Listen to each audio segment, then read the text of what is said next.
اللہ کی خلافت سے انکار کرو. انکار خلافت تو ہے ابلیس کی سنت. ہم پیروی دشمن آدم نہیں کرتے.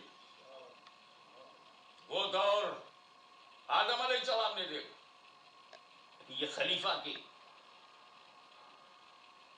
خلیفہ ضروری تھا. خلیفہ کی ضرورت پڑتی کب ہے؟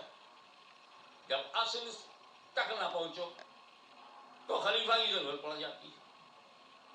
اصل تک نہ پہنچو تو خلیفہ کی ضرورت پڑ جاتی ہے. میں وہ سمجھاؤں جو روزمرہ آپ کی لائف میں ہے. وضو تو پانی سے ہوگا لیکن بندہ اسی جگہ پھنس گیا ہے جہاں پانی نہیں ہے تو ڈھونڈنا شروع کیا خلیفہ کون ہے. بولے تیمم ہے.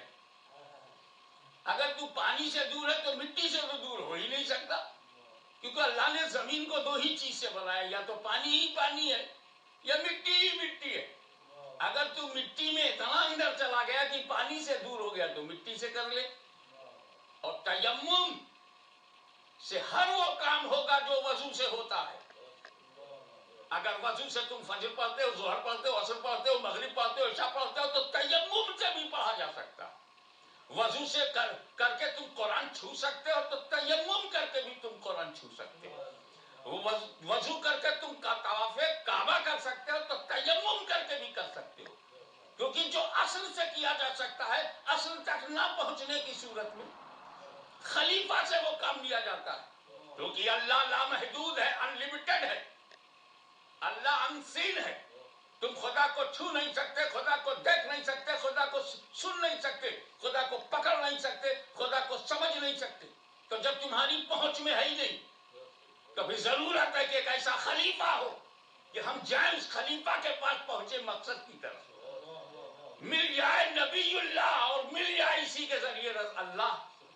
تو اصل تک ہی جانا لا الہ الا اللہ ہی ہمارا مقصد ہے. مگر لا الہ الا اللہ انسین ہے. لا الہ الا اللہ غیب الغیب ہے. لا الہ الا اللہ کورڈ ہے. لا الہ الا اللہ ہڈن ہے. لا الہ الا اللہ انسین ہے. اب ہماری پہنچ نہیں ہے وہاں تک تو پھر ہمیں خلیفہ کی ضرورت ہے. اور رب اس بات کو جانتا تھا اسی لیے اس نے آدم کو نبی کے بجائے کہا انی جاعل فی الارض خلیفہ. آپ کو یاد ہوگا کہ قرآن نے ایک موقع پر گنہگاروں کو مخاطب کر کے کہا کہ جب تم اپنے نفس پر ظلم کرو تو اے محبوب تمہارے پاس جائے جاؤ کا اے محبوب وہ تمہارے پاس پہنچ جائے تم ان کے لیے دعائیں مغفرت کرو. اللہ بھی تواب الرحیم ہے. یعنی ظلم اگر تم سے ہو گیا گناہ ہو گیا اس ظلم انفسہم اگر ظلم نفس پر ہو گیا ہے تو کیا کرنا چاہیے؟ نبی کے پاس جاؤ. نبی کے پاس جاؤ.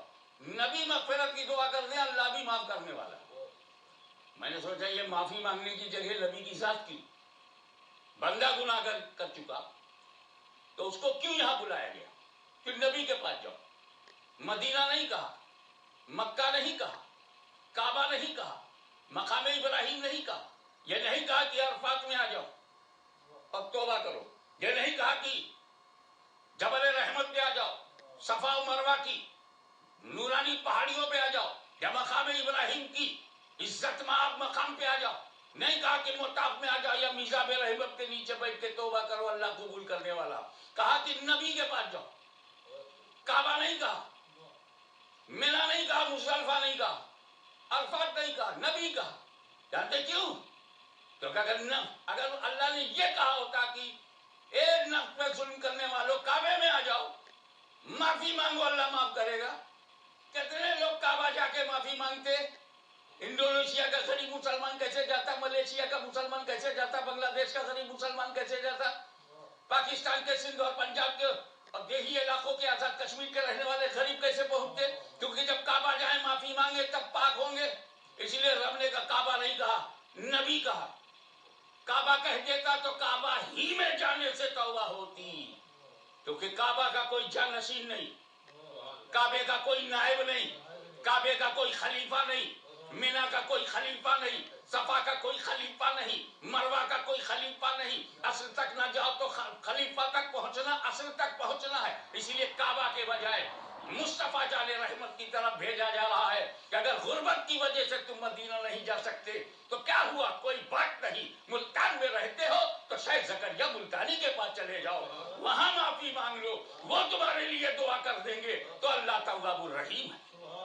لاہور میں داتا گنج بخت کے پاس چلے جاؤ، اگر انڈیا میں رہتے ہو غریب نواز کے پاس چلے جاؤ، محبوب الہی کے پاس چلے جاؤ، قطب الاقطاب کے پاس چلے جاؤ، صابر کلیری کے پاس چلے جاؤ، اولیاء کاملین کے پاس چلے جاؤ، وہ نبی کے خلیفہ ہیں۔ اسی لیے جب رب کسی کو صراط مستقیم پر چلنے نہیں دیتا تو اس کی لڑائی خلیفہ سے کراتا۔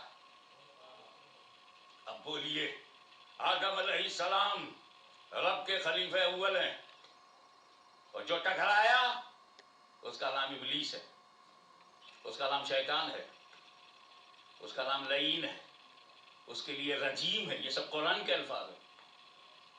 Rejected, get out from heaven, go in hell. لیکن جب میرے نبی کے خلیفہ ہیں صدیق اکبر، خلیفہ اول، اللہ اکبر، کوئی فصل ہی نہیں، کوئی دوری ہی نہیں۔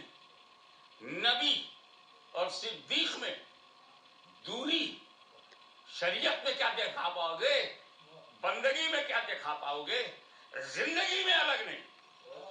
ہجرت کی رات ہے، ہجرت کی رات ہے، نبی کی ذات ہے، علی کا ساتھ ہے، دشمنوں کی گھات ہے، تجلیوں کی برسات ہے، رحمتوں کی بارات ہے، تنہا نبی کی ذات ہے، صرف علی ان کا ساتھ ہے۔ واللہ کیا بات ہے! آپ غور فرمائیے، نبی کریم گھر میں، حضرت علی ساتھ میں، باہر 40 کافر، کتنے؟ 40 کافر، 80 آنکھیں دروازے کو ٹک ٹک ٹک ٹک دیکھ رہی ہیں، نکلے تو مارو، نکلے تو مارو۔ نبی کریم نے ہاتھ میں کنکری لی اور پھینک دیا۔ تاریخ کہتی ہے نبی نے پھینکا، نبی خود سمجھ رہے ہیں کہ میں نے پھینکا، حقیقت حال یہی ہے کہ نبی نے پھینکا۔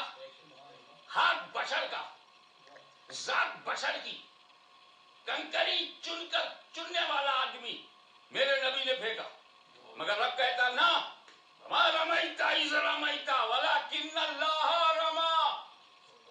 اے نبی، جو تم نے کنکری پھینکی ہے تم نے نہیں پھینکی ہے، ولکن اللہ رما، بلکہ اللہ نے پھینکی۔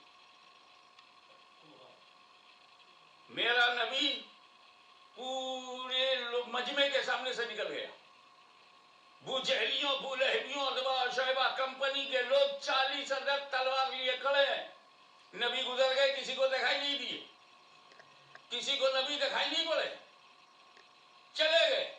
نبی جاتے ہیں اور آتے ہیں، سب کو دکھائی نہیں دیتے۔ نبی جاتے ہیں اور آتے ہیں تو سب کو دکھائی نہیں دیتے۔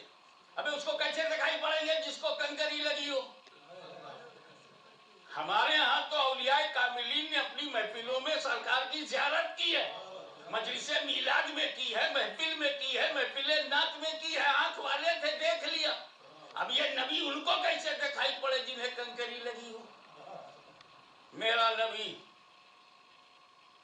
مولا کائنات علی مرتضیٰ کے ہاتھ میں کہا دیکھو علی، یہ امانت ہے، رب کا حکم آ گیا ہے، مجھے نکلنا ہے راتوں رات،